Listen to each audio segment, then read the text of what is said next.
সার্বিয়ার ভিসা 15 তারিখের পর থেকে বন্ধ হয়ে যাবে, এরকম নানা রকমের কথাবার্তা কিন্তু আমরা শুনতে পাইতেছি।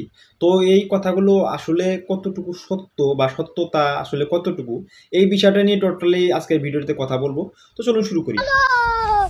প্রথমত কথা হচ্ছে, সার্বিয়ার যে সরকারি যে পোর্টালটা আছে, আপনারা সবাই কিন্তু জানেন যে welcome to Serbia dot gov dot RS, তাদের যে সরকারি এবং ইমিগ্রেশন ভিত্তিক যে একটা পোর্টাল, সেখানে তারা কিন্তু ভিসা নীতির পরিবর্তন বা ভিসা নীতি সম্পর্কে নানা রকম তথ্য তারা সেখানে আপডেট করে থাকে, বা কোনো রকমের পরিবর্তন হলে, কোনো রকমের সংযোজনের প্রয়োজন হলে তারা সেখানে কিন্তু নানা রকমভাবে আপডেট দেয়।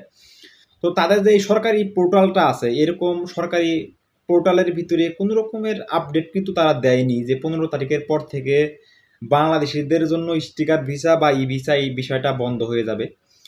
তো এরকম কোনো কথা কিন্তু সেখানে বলা হয়নি। তাছাড়াও আপনার সার্বিয়াতে কিছু শক্তিশালী কিছু গণমাধ্যম বা নিউজ পেপার পোর্টাল আছে, যেমন সাধারণতভাবে এরা মানে সবসময় ভাইরাল নিউজ প্রকাশ করে থাকে, এবং এরকম কোনো বিশ্বাসযোগ্য আসলে 2-3টা আপনার নিউজ পেপারের কথা আমি বলি, যেগুলো তারা সবসময় ভাইরাল নিউজ বা তথ্য, সত্য আপডেট খবর তারা প্রকাশ করে থাকে। প্রথমত হচ্ছে আপনার বিলিক, এরপরে দ্বিতীয়ত হচ্ছে আপনার কুরির, তৃতীয়ত হচ্ছে আপনার মন্দ। তো এসব যে নাম বললাম, এগুলো হচ্ছে আপনার অনলাইন ভিত্তিক পোর্টাল, যেখানে নানা রকমের নিউজ প্রকাশিত হয়ে থাকে, এবং সবচেয়ে জনপ্রিয় 2012 সাল থেকে জনপ্রিয় প্রথম তালিকায় আছে আপনার বিলিক।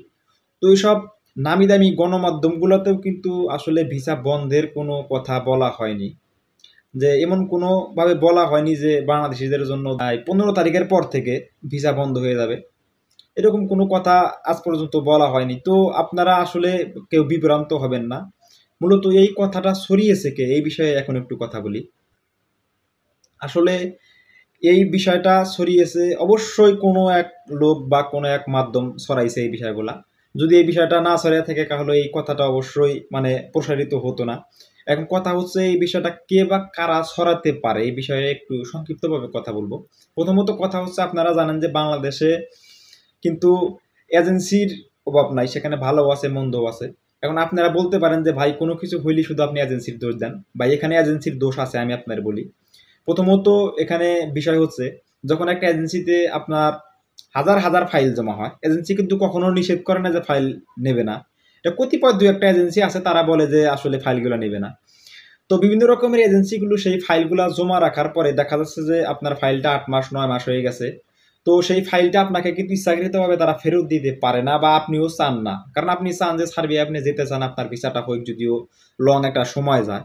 তো এই বিষয়টার উপর ভিত্তি করে কেউ কিন্তু আসলে মানে ফাইলগুলা ফেরত চান না, কিন্তু আপনার এজেন্সি আপনাকে ফাইলগুলা ফেরত দিতে চায়। এখন এমনি তো আর ফাইলগুলা ফেরত দিতে পারে না, তো কি বলে আসলে আপনার ফাইলগুলা ফেরত দিবে?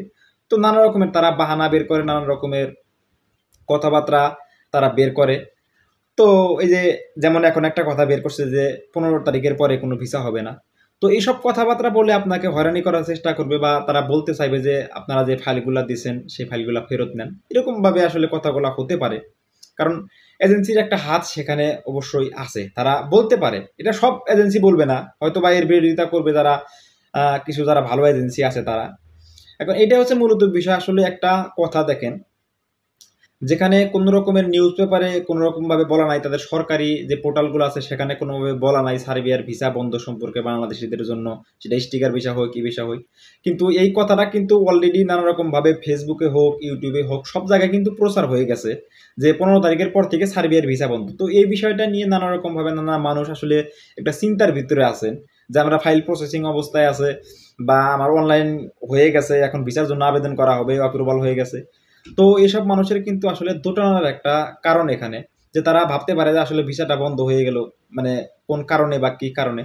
আসলে ভাই এই নিউজটা একদম ভিত্তিহীন, আপনারা কেউ এই নিউজটা বিশ্বাস করবেন না, এটা হচ্ছে মূলত কথা।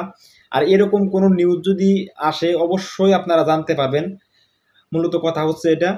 তো আপনারা সবাই সুস্থ মস্তিষ্কে থাকুন, এবং কোনো রকমের চিন্তা করবেন না। ইনশাল্লাহ এরকম কোনো আপডেট যদি আসে অবশ্যই তাদের সরকারি যে পোর্টাল আছে সেখানে গিয়ে আপনারা নিজে চেক করতে পারবেন যে কীরকম সরকারি কোনো নোটিশ বা কোনো রকমের আপনার ভিসা নীতির ওপর কোনো কিছু প্রয়োগ করছে কিনা। তো আপনার যে ওয়েবসাইট আছে সরকারি যে portal welcome to Serbia dot gov dot IRS, সেখানে গিয়ে চাইলে কিন্তু আপনারা চেক করতে পারবেন যে আসলে ভিসা নীতির উপর কোনো পরিবর্তন হয়েছে কিনা, বা এটা পরিবর্তন হওয়া সম্ভব কোন সময়, যখন দেখবেন যে হয়তোবা সার্ভে একটা সময় সেনজেনের ভিতরে চলে গেছে, তখন পুরো একটা রদবদলের সিস্টেম হইতে পারে। বা এখন যে আংশিক একটা রদবদল হয়, তো আংশিক যে রদবদলগুলো হয় বা আপনার যেরকম নীতির চেঞ্জগুলো হয়, সেগুলো কিন্তু টোটালি তাদের যে পোর্টাল আছে সেখানে কিন্তু আপলোড দেওয়া থাকে এই বিষয়গুলো। তো আপনারা সবাই নিশ্চিন্তে থাকবেন, ইনশাল্লাহ। আশা করছি গুজবে কান দেবেন না, এটাই হচ্ছে মূলত কথা। তো আশা করছি পুরো ভিডিওটা আপনারা মনোযোগ দিয়ে শুনেছেন এবং বুঝতে পারছেন টোটাল বিষয়টা। তো আজকের ভিডিওটি এ পর্যন্ত। যদি ভিডিওটি ভালো লাগে অবশ্যই লাইক করবেন, কমেন্ট করবেন এবং সেই সাথে শেয়ার করতে ভুলবেন না। আর আপনি যদি আমার ইউটিউব চ্যানেলে নতুন হয়ে থাকেন, অবশ্যই আমাদের YouTube channel hacks for Europe অবশ্যই সাবস্ক্রাইব করে আমাদের সঙ্গে থাকবেন। তো আজকের ভিডিও এই পর্যন্তই। সবাই ভালো থাকবেন, সুস্থ থাকবেন। আল্লাহ হাফেজ।